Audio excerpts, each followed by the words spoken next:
조선일보 초장에 날린 김민석 수석. 안녕하세요, 김촌입니다. 이재명 후보는 다음 정부 이름은 국민주권정부라며 국민의 정부, 참여정부에 이어 명칭을 제시했는데요. 역시나 조선일보는 민주주의를 파괴하는 국민주권의 역설이라며 소금을 뿌리고 있습니다. 내용을 보면 수박통파리와 시달리다 못한 박지원을 전면에 내세우며 물론 전혀 새롭지 않고 그 족보가 유구하다며 시작부터 끝까지 까내리며 국민주권의 주술을 막는 지성의 부적이다라며 저주급으로 막 나가는데요. 관련해서 오늘 김민석 수석은 해당 칼럼을 링크한 뒤 새로운 시대 앞에서 갈피를 못 잡는 이들이 연일 틀린 얘기를 하는 핵심에는 시대 정신을 읽지 못하는 게으른 둔감함과 철학의 부재가 깔려있다. 김민석. 그럼에도 우리는 국민주권의 시대로 간다. 대표 정당도 무너지고 대표 언론도 무너지고 보수를 가장했던 한국구구가 무너지고 있다. 바로 조선일보는 내랑당과 함께 해체, 폐간이 답이고 언론개혁도 바로 시작해야겠죠. 한편 이준석, 김문수 후보는 이미 분명히 졌습니다.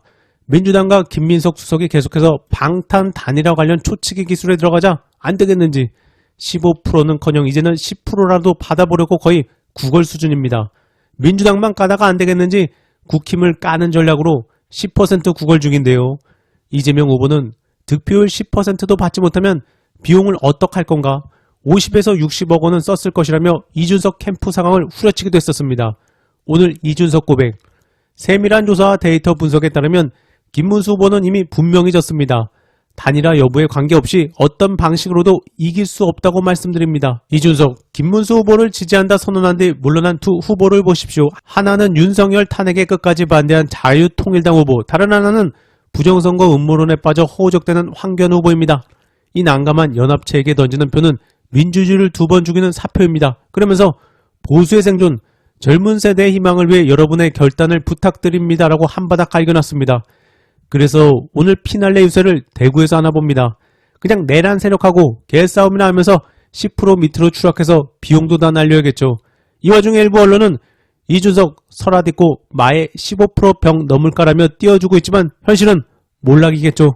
이어서 대선 개표 방송에도 관심이 가는데요. 아무리 언론들과 국힘이 유시민 작가 욕을 해도 MBC는 유시민 픽을 했습니다. 거기다 보수 진영 논객으로는 이재명 후보에게 우호적인 정규재 전 주필도 섭외했고 김상욱 물리학 교수의 뉴스 하이킥 최고 주가를 이끌고 있는 권순표 앵커도 나오고 다시 민주주의 슬로건으로 제대로 준비를 했다고 합니다. 정규재 주필은 나오면 국힘만 잘 까니 그냥 국힘 폭망 융단 폭격 방송이 되겠는데요. 국회의원은 박주민 의원과 조경태 국힘 의원이 출연해 선거 판세를 분석하고 향후 전국에 대해 토론한다고 합니다. 조경태도 친윤들을 싫어하니 전반적으로 국힘 폭망 방송이 되겠네요. 한편 SBS는 사장 남천동 진행자 오창석, 청와대 청년비서관 출신 박성민, 박민영 국힘 대변인 등 MZ 패널들을 섭외했다고 합니다. KBS는 토론회는 이소용 김상욱 의원, 김재섭 의원과 천하람 개혁시당 의원 등 정치인들과 박성민 정치 컨설팅 민 대표, 김진전 중앙일보 논설위원 등이 참여한다고 합니다. 이어서 번외 배우 이동욱 버블. 탄핵 지지 배우 이동욱 씨가 투표의 중요성을 강조해 화제입니다. 이동욱은 지난 1일 팬 플랫폼 버블에 사전 투표했다. 첫째 날 바로 갈겼다고 밝히며 그리고 사전 투표가 편해 줄도 짧고라고 덧붙였는데요. 또한 이동욱은 찍을 사람이 없다는 너희들아. 늘 얘기하지만 투표는 최악을 막는 거야. 최선이 없다면 차선을 택하고 차선이 없다면 차악을 택해서 최악을 막는 거라고 조언했습니다. 앞서 이동욱은 윤석열 탄핵 지지 집회에 나선 팬들을 응원해 화제를 모은 바 있는데요. 영화 하얼빈 인터뷰에서도 부담감이 있기보다는 말 그대로 집회에 나가 있는 팬들을 응원하고 싶었다라고 털어놓기도 했습니다.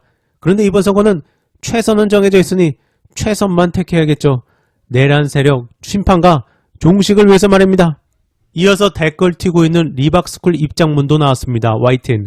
대선 댓글 여론조작 의혹을 받는 보수 성향 교육단체 리박스쿨이 자신들의 활동은 정치적 목적이나 불법적 활동과는 무관하다고 주장했습니다. 리박스쿨은 오늘 입장문을 통해 이재명 민주당 대선 후보 측의 프레임 조작과 언론의 왜곡 보도를 강력하게 규탄한다며 이같이 밝혔는데요. 역시나 뻔뻔합니다.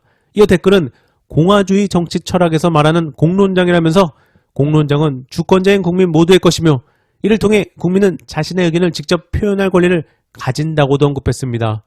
그러거나 말거나 이재명 후보는 다시 한번 국민의힘 연관이라고 강조했고 서울경찰청도 이제 새 정부에 잘 보이려 댓글 조작 이박스쿨 수사 착수했다고 합니다. 경찰청장 직무대행도 가용자원을 총동원해 음모론에 대해선 최대한 신속하게 수사할 것이라는 입장을 밝혔다고 하니 뿌리를 뽑아야겠죠.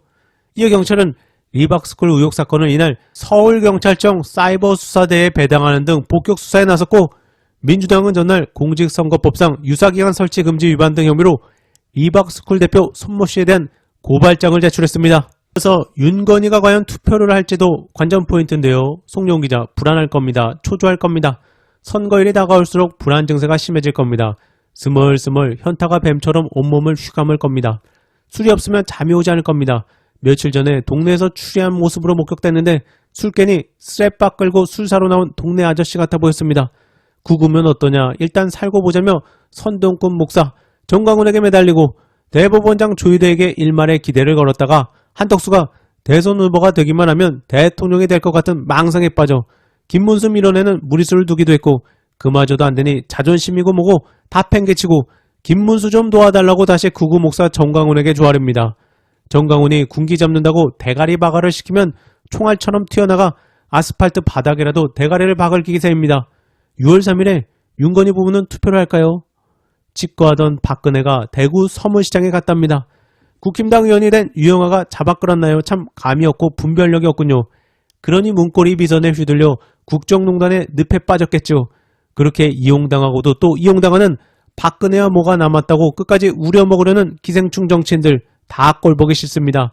TK 유권자들의 각성이 있기를. 이어서 강유정, 어제 대전 뉴스에서는 하나 이글스 에이스 송진우 선수가 자신의 영구 결번 21번 유니폼을 이재명 후보에게 전달하는 행사가 있었습니다. 저도 목이 터져라 사회를 보며 대전 시민들을 마주했습니다. 유니폼을 선물 받은 후보는 21대 대통령이 되라는 뜻 아니냐는 말로 대전 시민들께 웃음을 안겼습니다. 이재명 후보에게 야구는 특별합니다. 친구들과 맘껏 야구를 하고 싶었던 소년공은 야구 글러브를 만드는 기계에 눌려 팔을 다쳤지만 꿈을 결코 포기하지 않았습니다. 그리고 지금의 이재명이 되었습니다. 함께 잘 사는 대동세상, 가난한 소년공의 꿈도 여럿이 함께 꾸면 현실이 됩니다. 진짜 대한민국 이제 이틀 남았습니다. 이어서 양희웅님, 겸공을 보다 보니 다시 한번 느낀 건데 이재명이라는 사람의 얼굴이 참 많이 달라졌네요. 수많은 실패와 역경과 고통과 시련과 그리고 죽음의 문턱을 넘어가면서 날카롭고 거친 모습에서 푸근하고 부드럽고 해탈한 모습으로 좋게 변했습니다. 지금은 이재명인 것입니다. 이번 영상은 여기까지입니다. 감사합니다.